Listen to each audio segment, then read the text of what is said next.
Voltando ao que a Carmen falou e pegando o seu ponto, que é muito interessante, e a doutora Larissa até falou no começo da sua brilhante exposição sobre os princípios da mediação. Um dos princípios é da autonomia das partes, da confidencialidade. Muitas vezes é que as partes, como a doutora Larissa falou também da escutativa, elas não conseguem se ouvir ao outro, não conseguem perceber o que está acontecendo, financeiramente, economicamente, administrativamente, tudo porque estão presas em posições e emoções. E a Carmen falou uma coisa muito interessante da governança corporativa, familiar, aí que precisa ter a governança, tanto a corporativa como a familiar, e muitas vezes eu também sugiro o planejamento sucessório. Mas aí, então, o senhor trouxe a parte das emoções, e aí se coloca um administrador judicial. Existe a possibilidade de, se colocando administrador judicial, as partes vão perceber quais são os seus verdadeiros erros. Uma das partes do bom mediador e da mediação é fazer com que as partes percebam, aqueles envolvidos na briga, que chamamos de medianos, como é que ele está agindo e interagindo, o que está sendo positivo e o que está sendo negativo. Então, esse é um dos grandes benefícios da mediação, fazer com que as partes tomem consciência de atos positivos, atos falhos, e atos e falas mesmo, que podem resultar em grandes confusões patrimoniais. Então, colocando o administrador judicial, ele pode ajudar aí a fazer que as partes percebam o que está acontecendo, ou então aí o ideal seria mesmo um bom mediador. Uma equipe multidisciplinar. Acho que um bom mediador. O administrador judicial vai para... Porque a gente tem que pensar sempre o seguinte, a sociedade é uma pessoa. Exato, uma pessoa O administrador judicial, ele vai para salvar esta pessoa, a sociedade. Ele não vai tomar conta dos sócios. Isso nós vamos fazer uma perícia, verificar que tipo de gestão foi feita por cada um deles. Então, não é a função dele. A despeito disso, eu acho que só a nomeação de um administrador, de alguma forma, já faz os sócios começarem, a hora que for deitar, pensar em alguma coisa. Mas eu acho que há necessidade de uma especialização, de um mediador específico, especializado sobre isso. Então, o ideal aí poderia ser... Eu continuo provocando, pode ser? O ideal aí seria o administrador e um mediador, né? Uma equipe de mediadores? Não. Aí seria o ideal, não seria o ideal? Seria o ideal, mas aí não cabe tecnicamente, no meu modo de entender, a nomeação do mediador para a verificação pessoal de cada um dos sócios. Mas aí no mundo ideal, quem sabe a gente chega, né? No mundo ideal, se a gente for caminhando até lá. Sim, seria excepcional, não tenho a menor dúvida, mas tecnicamente não consigo verificar assim de pronto essa possibilidade. Posso tentar mais para frente em algum outro caso, por que não? A gente pode ser pioneiro, a gente tem que tentar fazer as coisas Exato, porque na mediação a gente faz o brainstorming, né? E de repente as ideias mais estapafúrdias acabam sendo umas ótimas ideias. Não, a ideia não é estapafúrdia, não, a ideia é excelente. É que tecnicamente, vamos dizer assim, de uma análise mais formal, processual e de objeto do processo, objeto da demanda, não caberia. Mas também não é uma saída a ser descartada, não. Eu vou pensar bastante nisso, falando sério. É porque o juiz, eu vou defender o doutor Marcelo, o juiz tem um mandato, e o mandato está limites nas petições que se fazem pelas partes. Então, agora, eu acho sim, Silvia, isso não é empecilho para o juiz também pensar na possibilidade de convidar um mediador, porque é o seguinte, eu acho que já com uma administrador judicial resolve muita coisa, no sentido que se estamos discutindo só sobre números, então o administrador ele vai trazer luz sobre isso e os sócios já não vão poder continuar discutindo em base dos números. Até aí tudo bem. Só que o próprio doutor Marcelo falava como ele recomenda a mediação desde que tenha as primeiras diferenças pessoais, né? As primeiras brigas pessoais.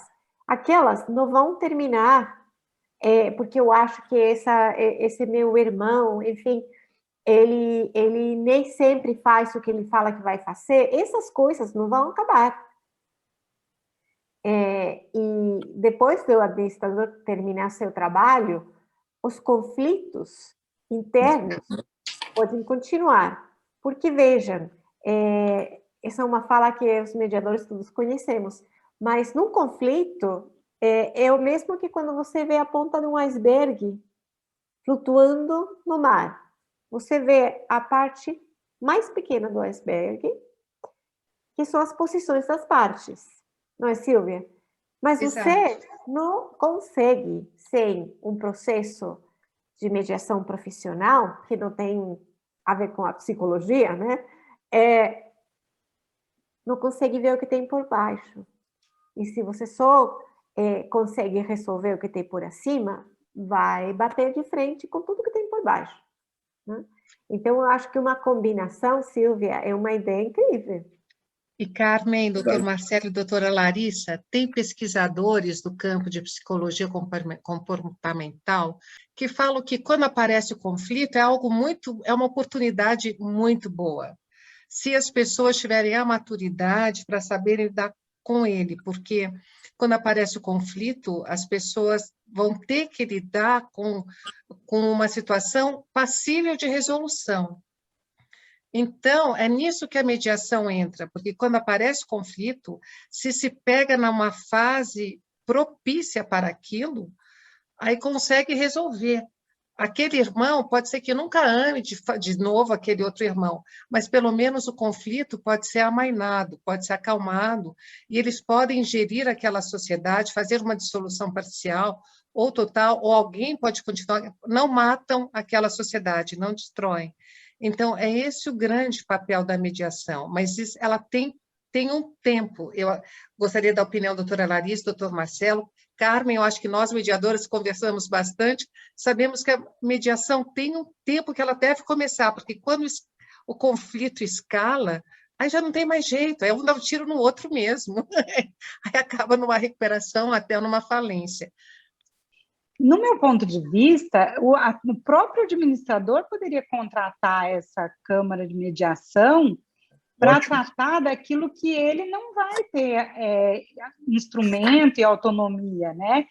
Então, eu acredito sim, até porque pode ser incidental, ainda que nós não estejamos falando de uma recuperação, mas o próprio CPC fala, né, das diversas possibilidades de solução de conflito, e até para que haja a possibilidade de trespasse, né? Já que eles não conseguem ser sócios, que se ponha essa sociedade à venda por um consenso, só que esse consenso só vai chegar se esses conflitos familiares forem pelo menos apaziguados, né? Então, fica aqui minha sugestão para o doutor Marcelo. Boa. Mas eu acredito já está anotado sim. Aqui, vou estruturar alguma coisa nisso, prometo. Depois eu vou tiver, ler eu lá. mando para as doutoras. A mediação, na verdade, nesse aspecto, acho que ela tem que ser realmente pré-processual. Numa dissolução de sociedade, depois que ela é instaurada, na maioria das vezes o conflito, a beligerância é muito elevada, é muito alta, realmente fica bastante complicado. Se puderem fazer, se tiverem a sensibilidade de perceber a desavença, a primeira ou as primeiras logo no início, e tentar esse acerto, essa mediação, né, inicial é o melhor momento. Depois o processo é bastante difícil, porque aí no processo as petições vão, olha, ele transferiu dinheiro para a conta dele, aí o outro não transferiu, se sente ofendido, e aquilo vai se tornando uma coisa tão volumosa que acaba até insolúvel mesmo. Mas eu acho que até mesmo no processo, com a suspensão no processo, como é previsto em lei, né, muitas vezes acaba se podendo ter, a gente pode ter surpresas no processo, mesmo quando elas chegam na fase processual, se discutem as barbaridades que os advogados, nós, advogados, eu não faço mais isso, mas a gente, para defender o cliente, faz umas coisinhas, umas maldadezinhas, né? Lógico, faz parte da estratégia. Exato. Então, discutir numa mediação, essas maldadezinhas dos advogados, muitas vezes são resolvidas. Eu acredito que até na fase processual. Não muito no final, porque muitas vezes aí até a empresa já está carente de recursos, né? Como a gente vê na prática, ela já está carente de recursos, as pessoas já estão tão emocionalmente desgastadas que elas não conseguem mais dar continuidade àquilo. É o nosso filão das minhas sócias, meu preferido, porque é uma coisa assim muito envolvente. Uma empresa familiar é uma coisa muito envolvente. Agora, eu só teria mais uma perguntinha só da recuperação judicial e o fisco. Posso perguntar para os doutores? O fisco agora, ele faz parte, que ele não fazia na 11.101, ele não fazia parte. E agora ele faz parte, ele tem o protagonismo de poder convolar a falência, ele pode decretar a falência do devedor. Não seria muito mais razoável se o fisco tivesse também que se submeter ao que foi decidido na Assembleia Geral de Credores, que ele também tivesse que pegar aquele mesmo quinhão que é decidido para os outros credores? Não seria uma coisa mais moderna, mais pró-sociedade, mais pró-função social da empresa? Essa discussão era extremamente tormentosa, é extremamente difícil de solução. Eu acho que cada caso é um caso diferente. Para a homologação do plano de recuperação, há necessidade de apresentação de certidões, né? Ou pelo menos a comprovação de que há uma tentativa de acerto, de ajuste, de transação com o fisco, né? Isso realmente, se cobrar isso de todas as empresas, isso vai tornar a recuperação judicial inócua. Porque no Brasil a gente sabe a gana que o fisco tem, né? Então, como ele não perde, na verdade, o direito dele de continuar executando os débitos fiscais, eu penso que a homologação ela tem que ser sempre determinada pelo juiz. Depois da homologação, se verificar efetivamente que aquela empresa está se desfazendo de patrimônio, não é? Está tentando vender os ativos, não é? E isso realmente prejudicar o fisco, não é? Aí sim a gente pode começar a pensar em convolução ou um decreto de falência, mas não naquele processo de recuperação especificamente, né? É um pedido próprio da própria fazenda, não é?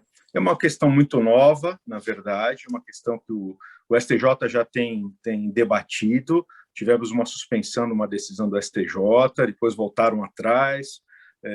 Então, quer dizer, há uma dúvida muito grande quanto a isso. Acho que só o dia a dia mesmo, porque a lei a reforma é muito nova, a lei é muito nova, a reforma nova também, né? E isso acho que só o dia a dia vai nos mostrar. Tem um caso agora emblemático, que é dos hotéis lá do Rio de Janeiro, o Tom, né? Em que a juíza determinou homologação sem a necessidade de apresentação, e isso foi suspenso no tribunal. Mas ela está calcada em fundamentos interessantíssimos. Eu li as duas decisões, a dela e do tribunal. A decisão dela é belíssima, é convincente. Pois bem convincente.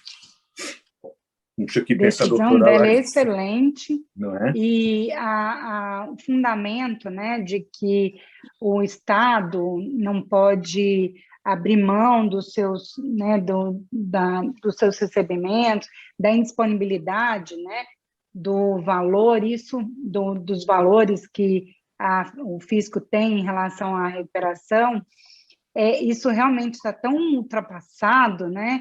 Quando a gente, até outro dia, conversava com a Silvia sobre isso, o caso da GM ficou tão emblemático, né?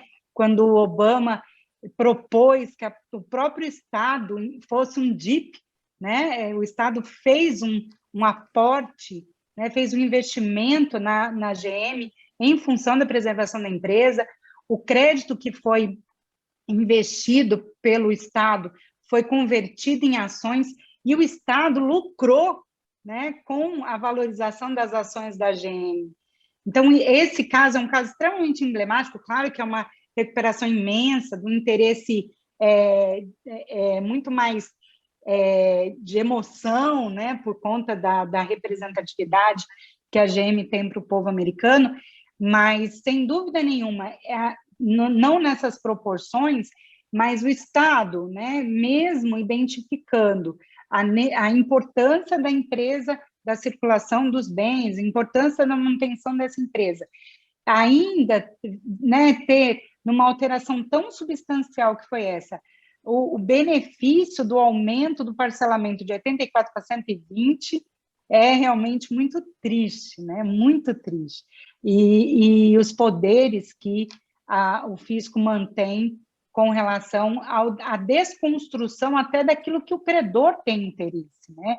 Porque o credor tem, ainda que nós tivemos aí uma recuperação recente, né, de livraria, que teve um deságio imenso, mas mesmo assim o credor está falando, não, tudo bem, estou perdendo 80% do meu crédito, mas é importante que você continue comprando, que você não saia do mercado, né, por uma série de problemas, como o doutor Marcelo citou, né, o problema em cadeia que uma falência gera. Então, o credor ele aceita até um deságio de 80%, de alguns credores saíram com deságio até de quase 90%, mas realmente tem a efetividade.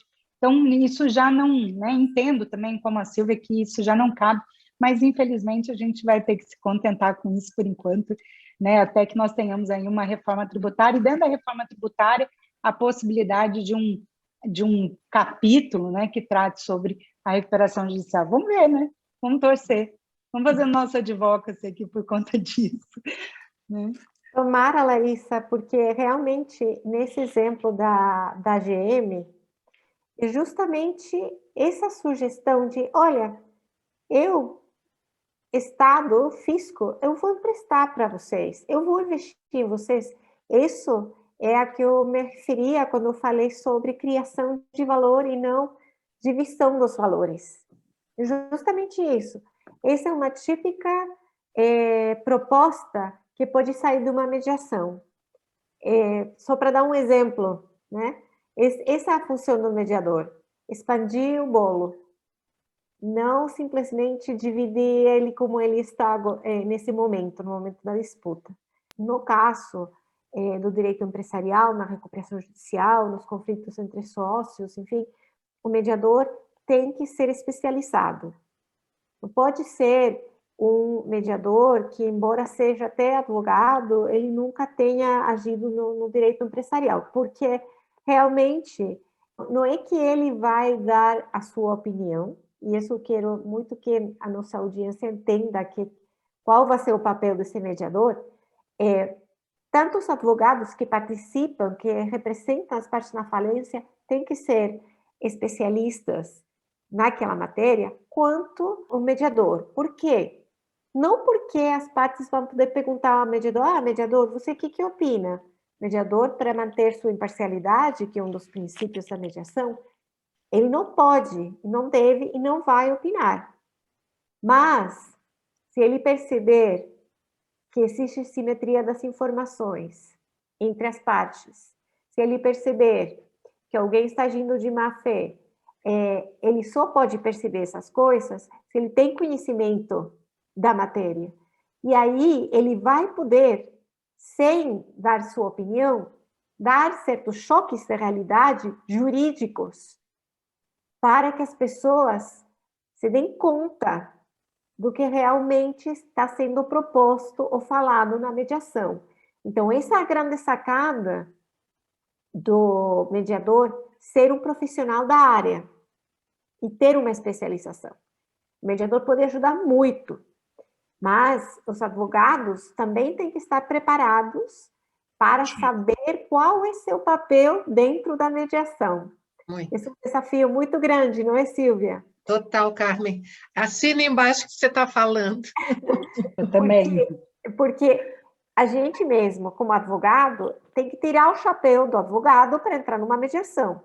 Quando eu entro como advogado da recuperanda ou de credores na mediação, eu já não sou mais aquele que vai fazer um grande, um monólogo frente do juiz ou no meu apresentação escrita, enfim, não. O papel do advogado é se manter do lado do seu cliente, representar seus interesses, ver que as propostas sejam juridicamente viáveis, explicar a seu cliente quais são as consequências jurídicas de aceitar uma determinada proposta E também muito, muito importante é na redação do acordo, quando não é, redigido por vários, né?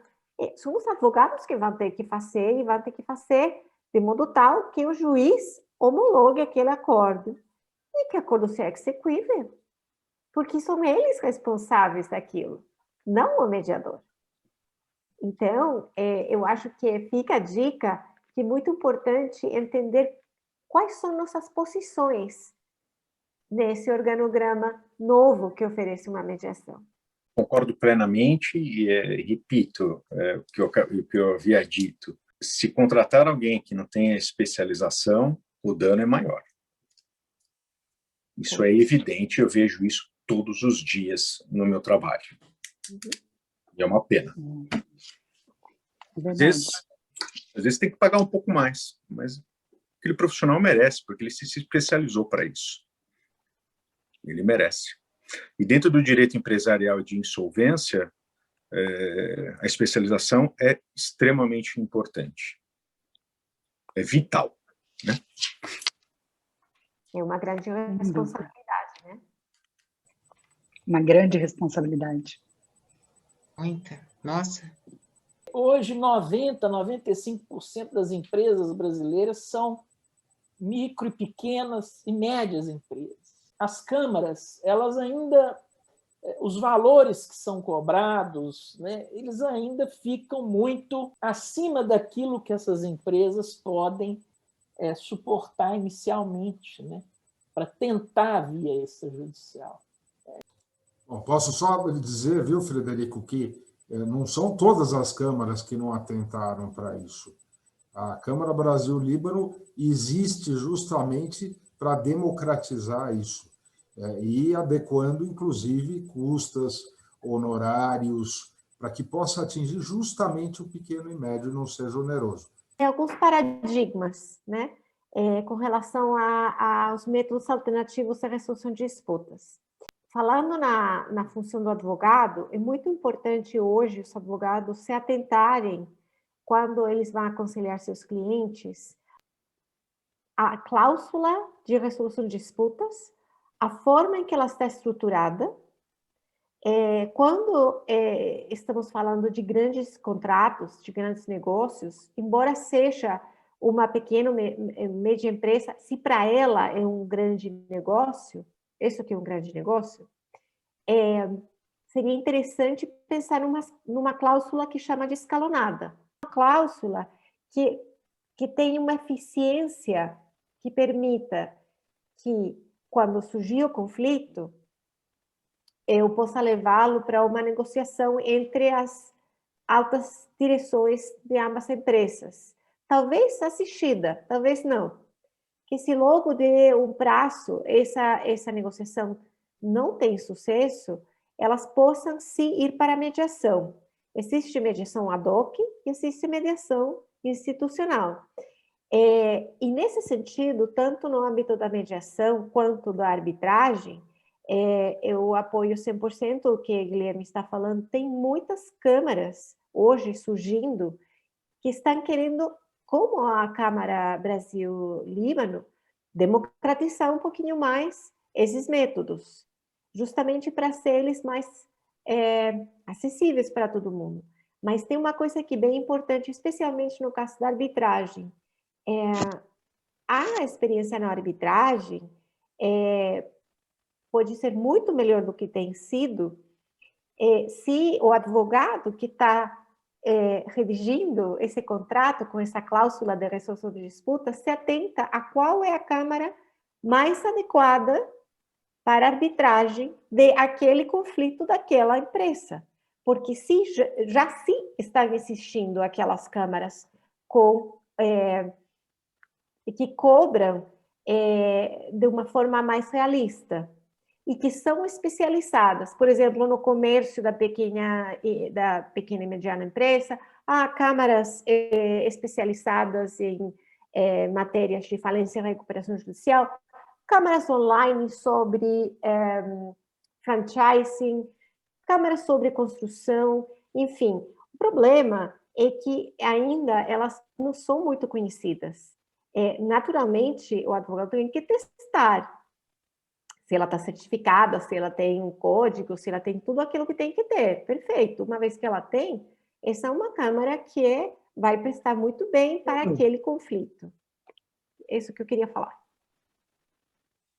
Quanto ao Sejus, que eu posso falar, né, a nossa intenção, inclusive em São Paulo, é a criação de um curso específico para especializar os mediadores, os conciliadores, no direito empresarial e no direito falimentar e recuperacional, para que eles saibam efetivamente, como a doutora Carmen já disse, quando chegarem lá, saber do que se trata a matéria. Eu não posso pegar um mediador, um conciliador do direito de família, né, para tratar de direito recuperacional, né? Então, nós já estamos bolando, nós temos um grupo aqui em São Paulo de juízes, né, desembargadores. Então, aqui em São Paulo, nós estamos preparando esse curso, que deve ser dado pela Escola Paulista da Magistratura, para poder preparar esses profissionais para poder atender especificamente no Sejusc, depois que esse projeto piloto se transformar no Sejusc empresarial, que é a intenção do corregedor. É uma mudança de cultura mesmo, né? Como nós estávamos falando. No caso aqui de Goiás, a primeira situação que nós temos é identificar a necessidade da construção, né, de alternativa para as demandas empresariais. Ainda nós precisamos mudar a cultura do empresariado para entender, dos advogados para, né, participarem com disponibilidade e conhecimento, né, dessa construção. E a partir daí, sem dúvida, vai ocorrer uma democratização. Mas, por enquanto, são poucos profissionais que se dedicam a estudar a matéria, né? E esses profissionais, até por uma questão de oferta e de demanda, né, acabam sendo... muitas vezes tem a imagem de que esses profissionais serão caros, às vezes nem são tão caros assim, mas por ter uma construção tão especializada, acredita-se que será muito caro, então as pessoas optam pela judicialização. Se a gente fizer uma tabelinha simples, uma tabelinha no Word, não precisa nem ser no Excel, né? Em um ano de judicialização, você pagou 2, 3 mediações, né? Só com as custas. Acredito que a partir do momento que a gente tiver um Sejusc empresarial, isso acaba reverberando, né? Para que as pessoas comecem a entender a importância da mediação no direito empresarial.